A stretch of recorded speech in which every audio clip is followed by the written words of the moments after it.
The Shawshank Redemption is a film of lifetime, a soul film and a human drama that deals with a theme that freedom cannot be confined anywhere. While the film may not have immediate action or a fast-paced plot, its strength lies in the gradual emotional investment it builds in the audience. It is admired the performances, especially Morgan Freeman's, noting how his narration added warmth and depth to the film. It is regarded, the movie, as a tale of friendship, hope, and perseverance, with a deeply human core. It tells the story of Andy Dufresne, a banker sentenced to life in prison for the murder of his wife and her lover, and his unlikely friendship with fellow inmate Alice Reed, Morgan Freeman. Although the film did not initially achieve great commercial success, it has since become a beloved classic thanks to its universal themes, outstanding performance, and its ability to inspire viewers with its message of perseverance and the possibility of redemption. The Shawshank Redemption 1994, directed by Frank Darabont and based on a novella by Stephen King, is often regarded as one of the greatest films of all time, which corresponds to spring in Stephen King's 4 seasons. Director Frank Darabont once said this humble thing: "The truth is there is only one thing I'm good at, and that's adapting Stephen King's original novels set in prisons into films." That's what the two films Shawshank Redemption and The Green Mile have in common. He later directed The Mist, which doesn't feature a prison, but features a supermarket that feels like a prison. And Darabont's words are still valid today. In The Shawshank Redemption, the mechanism of the dark prison's backstreet refers to the unofficial, corrupt operations and power dynamics that take place within Shawshank Prison, hidden from formal oversight. This system encompasses the illicit trade, bribes, and abuses that occur behind the scenes, run by both prisoners and prison staff. Key elements of this backstreet mechanism are included below. First, corrupt guard and warden. The warden Samuel Norton runs a illicit money laundering scheme through prison labor programs, exploiting inmates for personal gain. He uses Andy Dufresne's financial expertise to launder the funds, which is a crucial part of the film's story. The guards under the warden's control enforce the corrupt system by keeping inmates in line through violence and intimidation, exemplified by the brutal beatings of prisoners like Brooks or those who challenge authority. Second, contraband and black market. Red, played by Morgan Freeman, controls the prison's black market, supplying inmates with everything from cigarettes to more personal items, like posters and rock hammers. Red's operation runs smoothly because he understands how to navigate the informal system of favors and trades within Shawshank. Third, inmate power hierarchies. Some prisoners, such as Bugs Diamond and his gang, the Sisters, exploit weaker inmates through violence, including sexual assault. The guards often turn a blind eye to these activities unless it interferes with their interest, reinforcing the notion of a hidden hierarchy of control and manipulation. Fourth, protection and survival. To survive in this system, prisoners like Andy Dufresne must align themselves with powerful figures such as Red or the prison staff to avoid becoming victims of the harsher aspects of prison life.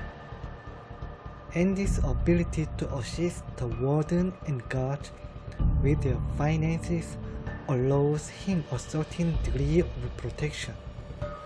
In sum, the mechanism of the dark prison's backstreet in the Shawshank Redemption symbolizes the corrupt, hidden mechanisms of control and exploitation operating beneath the surface of the prison's official rules and structures.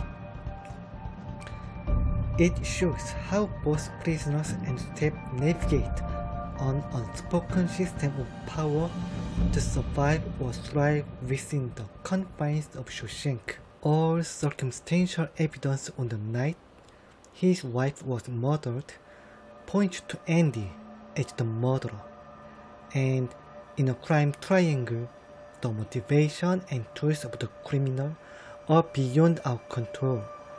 But the only thing we can do is not giving them an opportunity. But Andy ends up being falsely accused by giving the criminal a chance and ends up in prison instead. There is a reason why there is a saying that you shouldn't tie your shoelaces in front of a watermelon field. And that night, Andy's path strangely overlapped with the criminals, and he ends up being accused of everything. In the Shawshank Redemption, the prisoner's dilemma is not directly depicted as a formal game theory scenario, but it is thematically present in the choices that prisoners make within the system of Shawshank Prison. The film illustrates situations where prisoners face decisions between self-interest and cooperation, with outcomes that reflect elements of the dilemma. Here are a few examples of how aspects of the prisoner's dilemma can be seen in the Shawshank Redemption. First, Andy's escape plan and use of warden, and betrayal and defection. The warden Norton and the prison guards run a corrupt system where they exploit prisoners for their own gain.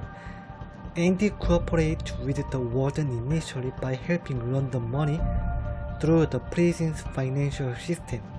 However, when Andy finds an opportunity to expose the corruption, he essentially defects from his coerced cooperation by collecting evidence of the warden's criminal activities.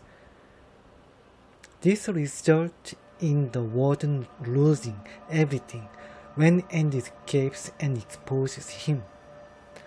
The warden, on the other hand, continuously defects by maintaining a corrupt system that benefits him personally but is harmful to the prisoners.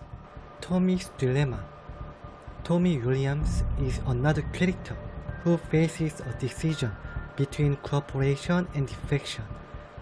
When Tommy learned critical information that could prove Andy's innocence, he faces the dilemma of whether to share it and potentially help Andy go free or remain silent and keep his position in the prison system.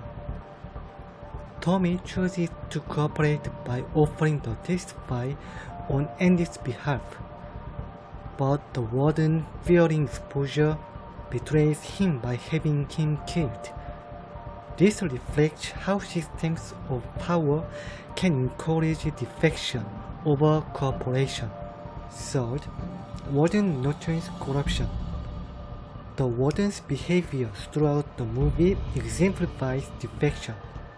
He uses Andy's skill for his own personal gain but refused to help Andy when presented with evidence of his innocence. In a broader sense, the warden's refusal to cooperate with justice by helping an innocent man leads to his downfall, illustrating the destructive outcome of choosing self-interest over cooperation.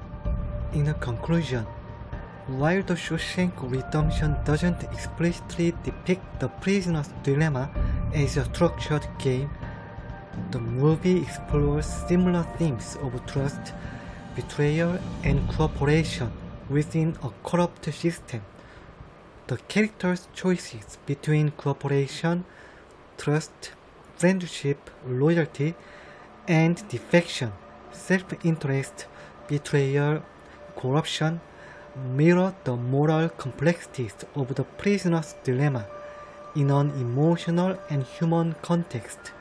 Learned helplessness is a psychological condition in which individuals believe they have no control over their situation, even when opportunities to change it are available.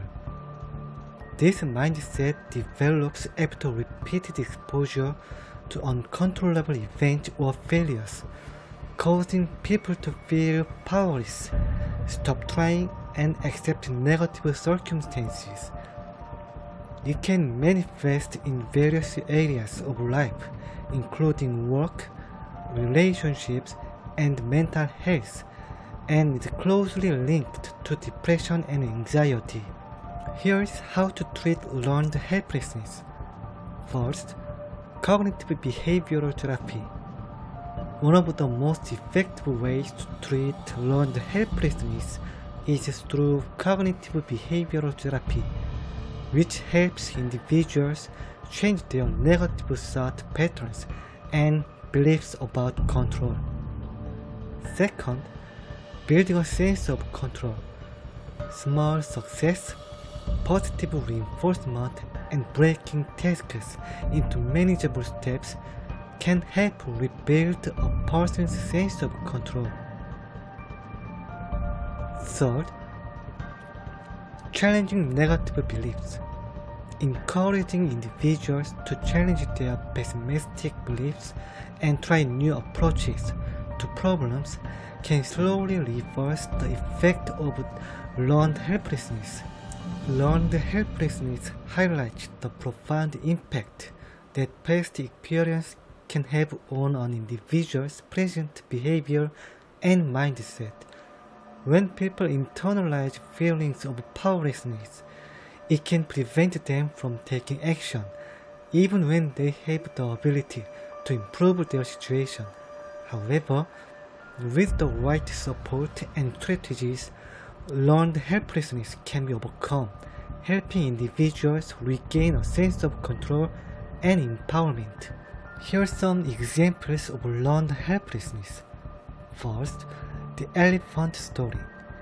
This story explains how elephants, despite their great size and strength, can be conditioned to believe they are unable to break free from restraint.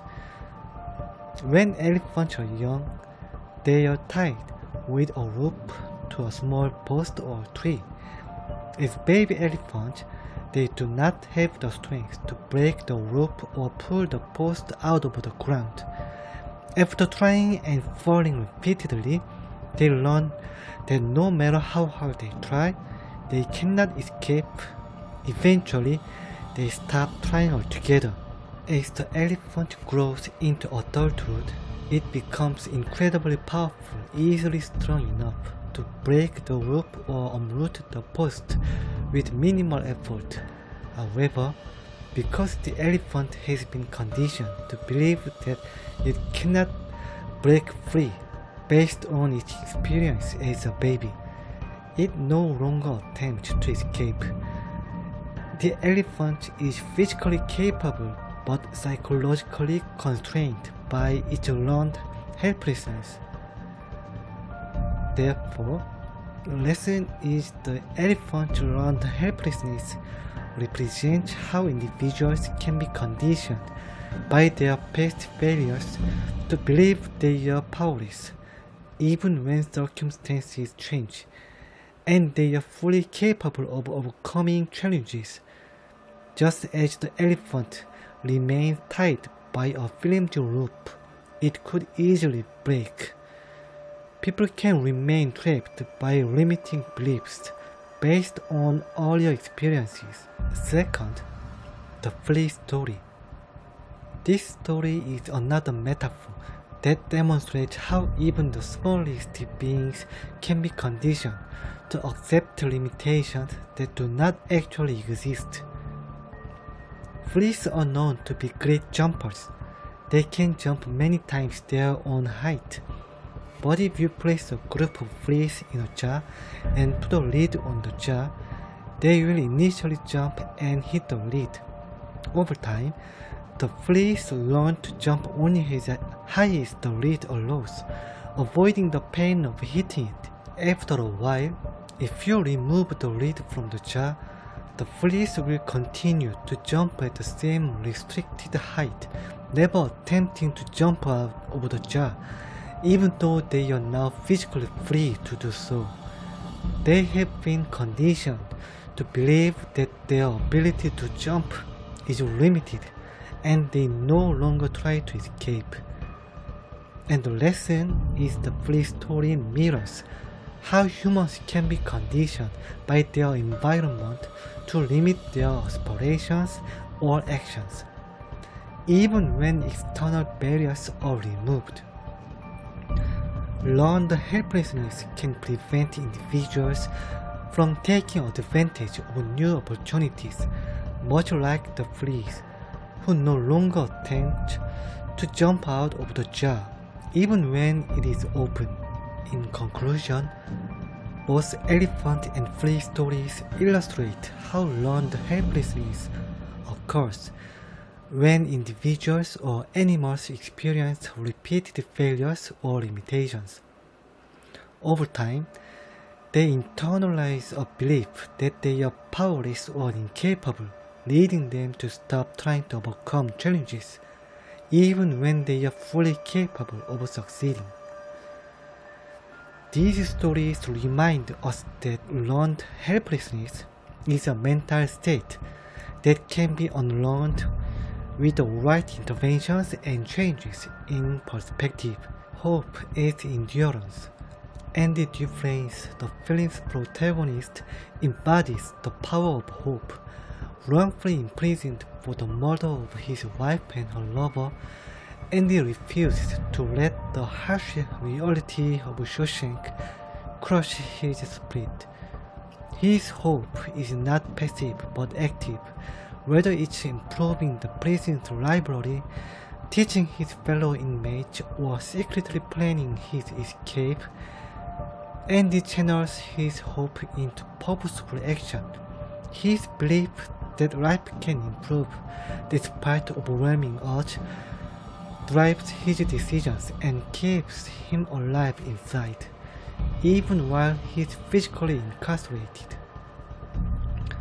His famous line to Wade, "Hope is a good thing, maybe the best of things, and no good thing ever dies," encapsulates his philosophy.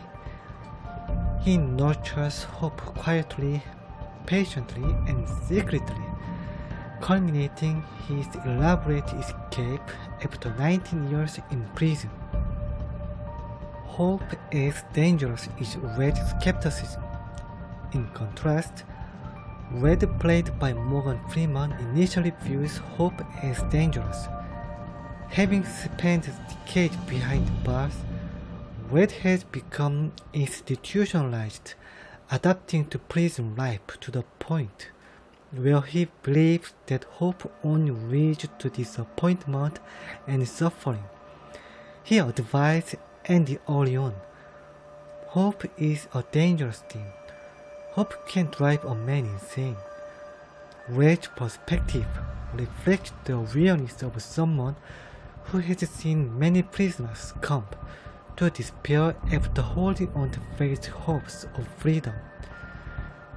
His journey throughout the film involves grappling with his skepticism of hope and learning to believe in it again, thanks to Andy's persistence.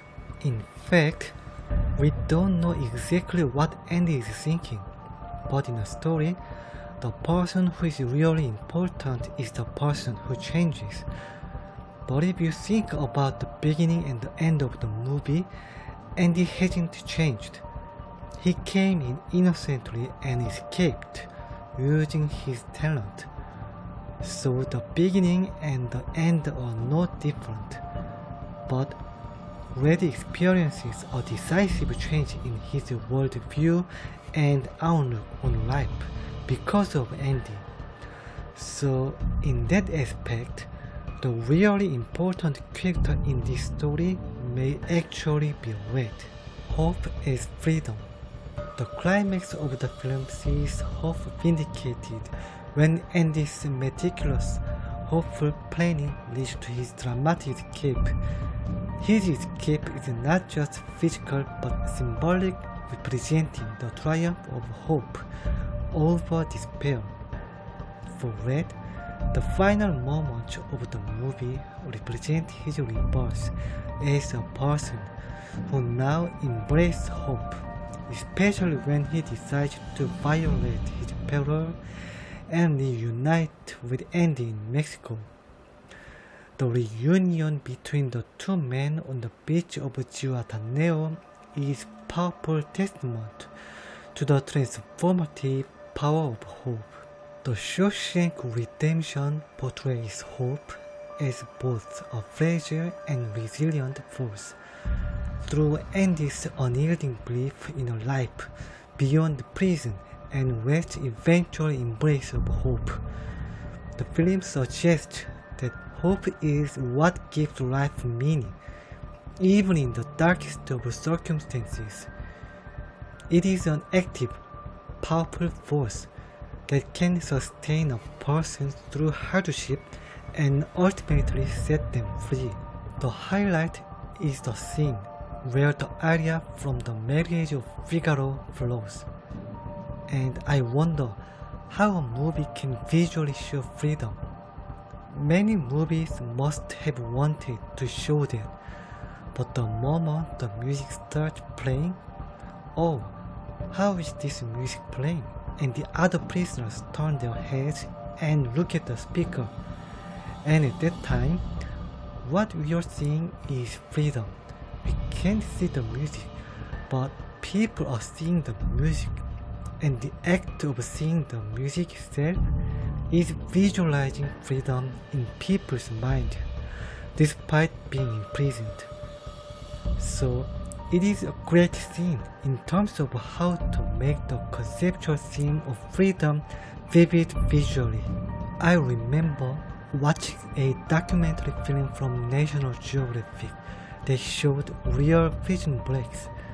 There, I saw many times that prisoners who successfully escaped prison did not make far away and were caught and returned to prison.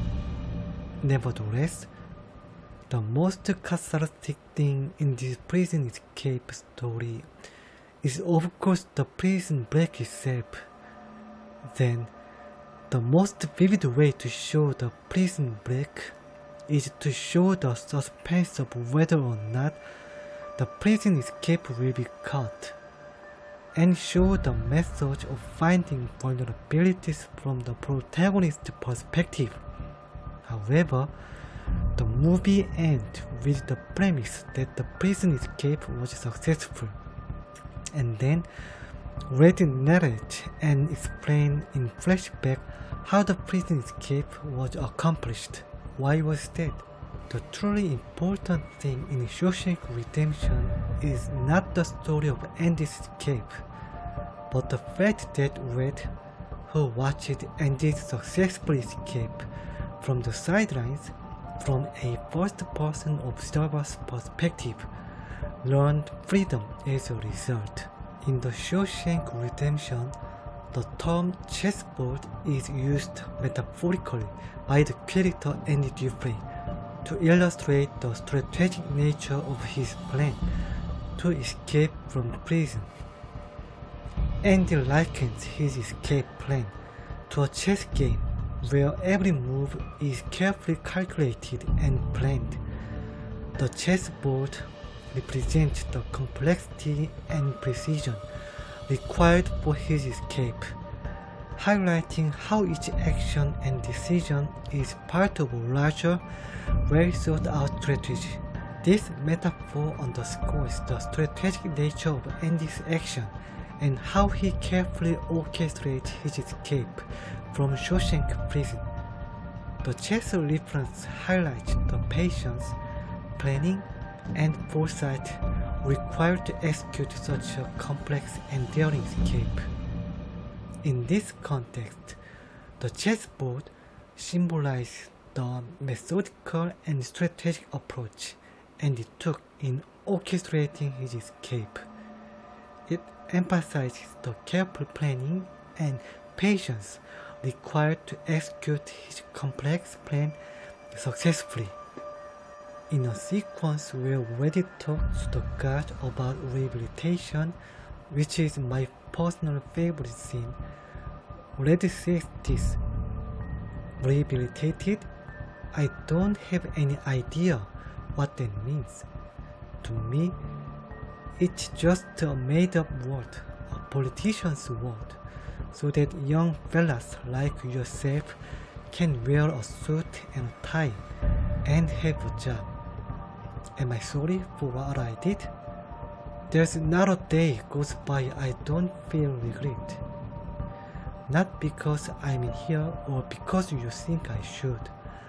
I look back on the way I was then, a young, stupid kid who committed that terrible crime. I want to talk to him. I want to try and talk some sense to him.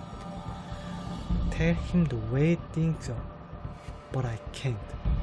That kid's long gone, and this old man is all that's left. I got to live with that. Rehabilitated? It's just a bullshit word. So you go on and stamp your form, Sonny, and stop wasting my time. Because to tell you the truth, I don't give a shit. This script is also something that I want to say to the past me. Though it initially performed modestly at the box office, its popularity surged through word of mouth, VHS sales, and frequent airings on cable TV.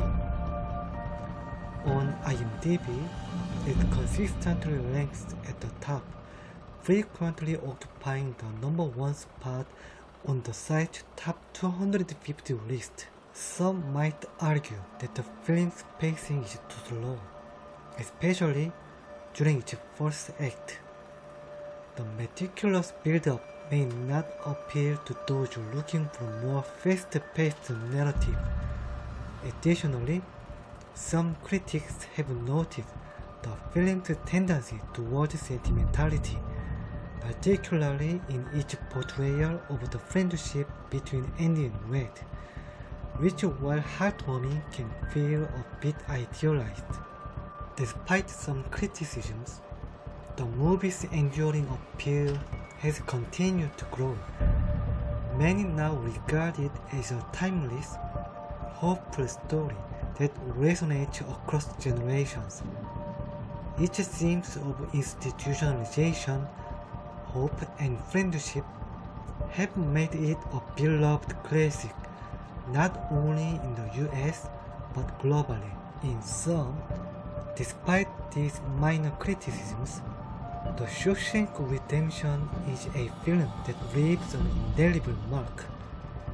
It's a movie that celebrates the resilience of the human spirit, the importance of friendship, and the belief that even in the darkest of places, hope can flourish.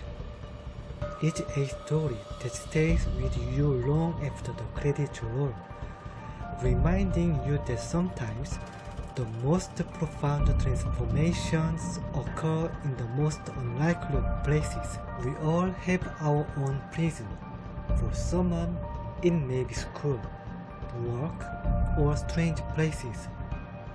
But if you live the tough and busy life, without hope, wherever we go and whatever we do, there will be no difference from prison.